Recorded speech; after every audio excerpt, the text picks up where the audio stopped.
dhammaan bahda beesha caalamka mudanayaasha baarlamaanka labada aqal gudoomiyaha gobolka Banaadir golaha garsoorka maamulka gobolka Banaadir danjirayaasha iyo ciidamada amniga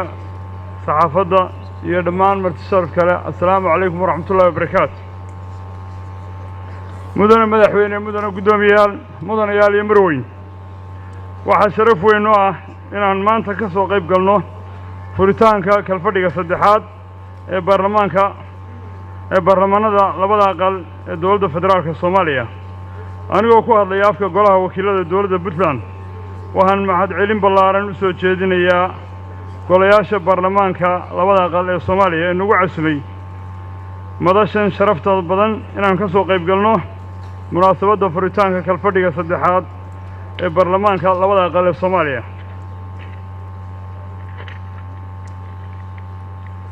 waxaan mahadcelin ballaaran u soo jeedinaynaa dhammaan golayaasha kala duwan ee dowladda federaalka Soomaaliya maamulka gobolka Banaadir iyo shacabka reer Muqdisho anigoo uga mahadcelinaya soo dhaweynta wada shaqaynta iyo walaaltinimada ay noo muujiyaan markasta oo aan hawlo shaqo u nimaadno magaalo madaxda Soomaaliya ee Muqdisho dowladda Puntland ee Soomaaliya ee la dhisay 1998 ahna dowlad goboleed baarlamaani ah waxa axdigii lagu aasaasay iyo dastuurka hadda jiraba dhigaya in Puntland ay tahay qayb ka mid ah Soomaaliya xilna uu ka saaran yahay hirgelinta dowlad Soomaaliyeed oo ku dhisan hab federaaliga ah sida uu qabo qodobka afraad ee dastuurka Puntland haddaba annagoo ka duulayna waajibaadka dastuuriga ah waxaan waqti badan iyo dadaal badan ku bixinay sidii loo heli lahaa qaran Soomaaliyeed oo ku dhisan nidaamka federaaliga ah ilaahay ayaa mahadle waynu haynaa waxaan maanta joognaa meel fiican oo aan hore uga sii mari socon karno taas oo ay markhaanti u tahay fadhigan oo ay ka muuqato wada shaqayn dowladda dhexe iyo dowlad goboleedyada federaaliga ah mudane madaxweyne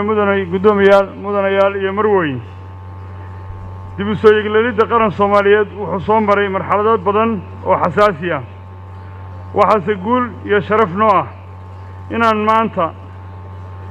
ay noo dhammaystiran yihiin haykalkii iyo nidaamkii dowladnimo taasoo aynu kaga baxnay shirarkii lagu qaban jiray dalka dabadiisa looguna gudbay in kulamada iyo dib u heshiisiinta aan ku qabsanno dalkeenna iyadoo ay hoggaaminayso dowladda federaalka ee Soomaaliya waxaan ku boorinaynaa dowladda iyo shacabkaba in halkaa laga sii wado dadaalka iyo dib u soo heshiisiinta loo samaynayo dadka walaalaha ee Soomaaliyeed arrimaha dastuurku waa heshiis bulsho waana marjaca loola noqodo shaqo maamul oo kasta oo la qabanayo iyadoo aan laga hor imanayn shareecadda islaamka hase yeeshee waxaa lagama maarmaan ah in la helo dastuur dhammaystiran oo la isla ogol yahay isla markaasna waafaqsan dastuurka maamulada federaaliga ah ee Soomaaliya waxaana arrintaa lagu gaari karaa wada shaqayn iyo niyad wanaag waxaanu ballan qaadaynaa ka Puntland ahaan inaan waajibaadka dastuuriga ah ka qaadanno geedi socodka dib u eegista dastuurka federaalka ee Soomaaliya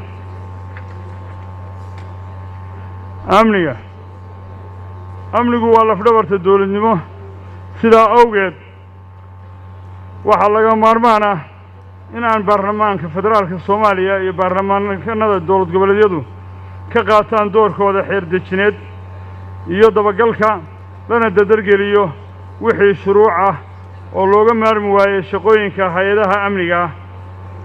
si loo helo dal xasiloon oo ay u soo hiloobi karaan muwaadiniinta Soomaaliyeed oo ku nool ama qaxooti ku ah waddanka dabadiisa gaar ahaan waddamada deriska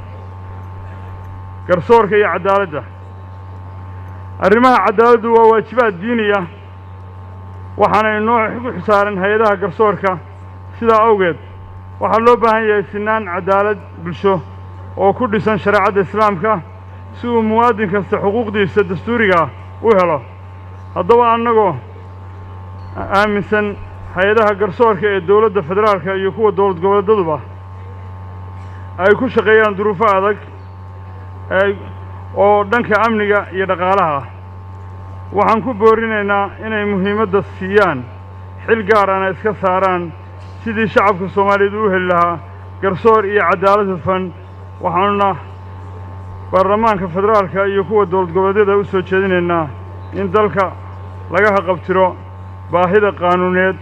ee la xiriirta dhinaca garsoorka iyadoo markasta sal looga dhigayo shareecada islaamka wada hadalka iyo dib u heshiisiinta Puntland waa qayb ka mid ah Soomaaliya waxayna soo dhaweynaysaa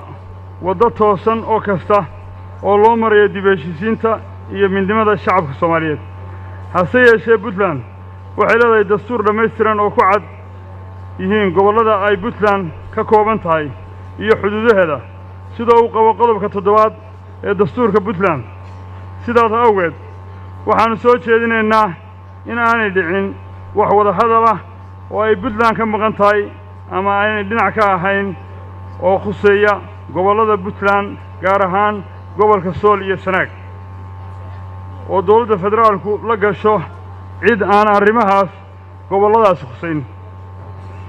waxaanu cadeynaynaa dowladda federaalka Soomaaliya beesha caalamka iyo cid kasta oo danaysa xasiloonida midnimada Soomaaliya inay gobollada Sool iyo Sanaag ka mid yihiin dowladda Puntland ee Soomaaliya qaybna ka yihiin dowladda federaalka ee Soomaaliya wakiilada laga soo doortayna ay fadhiyaan labada gole ee hadda baarlamaanada Soomaaliya u fadhiya sidaas awgeed waxaan cambaaraynaynaa sheegashada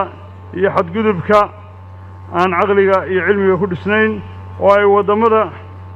ay wadaan kuwa lidka ku ah qarannimada iyo midnimada Soomaaliya waxaan u mahadcelinaynaa kuna bogaadinaynaa qaranka ee dowladda federaalka Soomaaliya shaqada qaran ay hayaan gaar ahaan arrimaha dib u heshiisiinta iyo soo celinta maxaabiista Soomaaliyeed oo ku dhibaataysan dalka dabadiisa waxaanu ku boorinaynaa hawsha in la sii wado waxaan talagelin ku soo jeedinaynaa ka Puntland ahaan baarlamaanka Soomaaliya labadiisa aqal oo haddana hor fadhiya oo wakiilada ka ah Soomaaliya guud ahaan qaybaheeda in ay muuqato inoo fiican tahay in la helo xasilooni siyaasadeed waxa weeye inaynu jeensano waxyaabaha dhabta ah oo dalkeenna wax ka qaban karaya waxa xantu tahay aan ku haynaa meelaha aan ka nimi baarlamaanada iyadu inay ku mashquulsan yihiin arrimo dhexdeena arrimahaasi waa arrimo dhaliila waa arrimo wax badan ka bedelaya baarlamaan wuxuu leeyahay 3 shaqo waad ogtihiin annana waan ognahay dowlad goboleed baan ku nahay qarankii Soomaaliyeed baan ku metelaysaane dabagal baan leenahay xukuumadda in la dabagalo waxaanu leenahay matalaad shacabkeenu ka nimid metelno waxaanu leenahay inaynu qiimayno wax kasta oo dowladnimadeenu ku hagaagayso mudanayaal talo soo jeedinteedu waxa weeye waa mooshinada yaraya dalkana u shaqeeya dhibaatadana ka yareeya. Wassalaamu calaykum waraxmatullaahi wabarakaatu.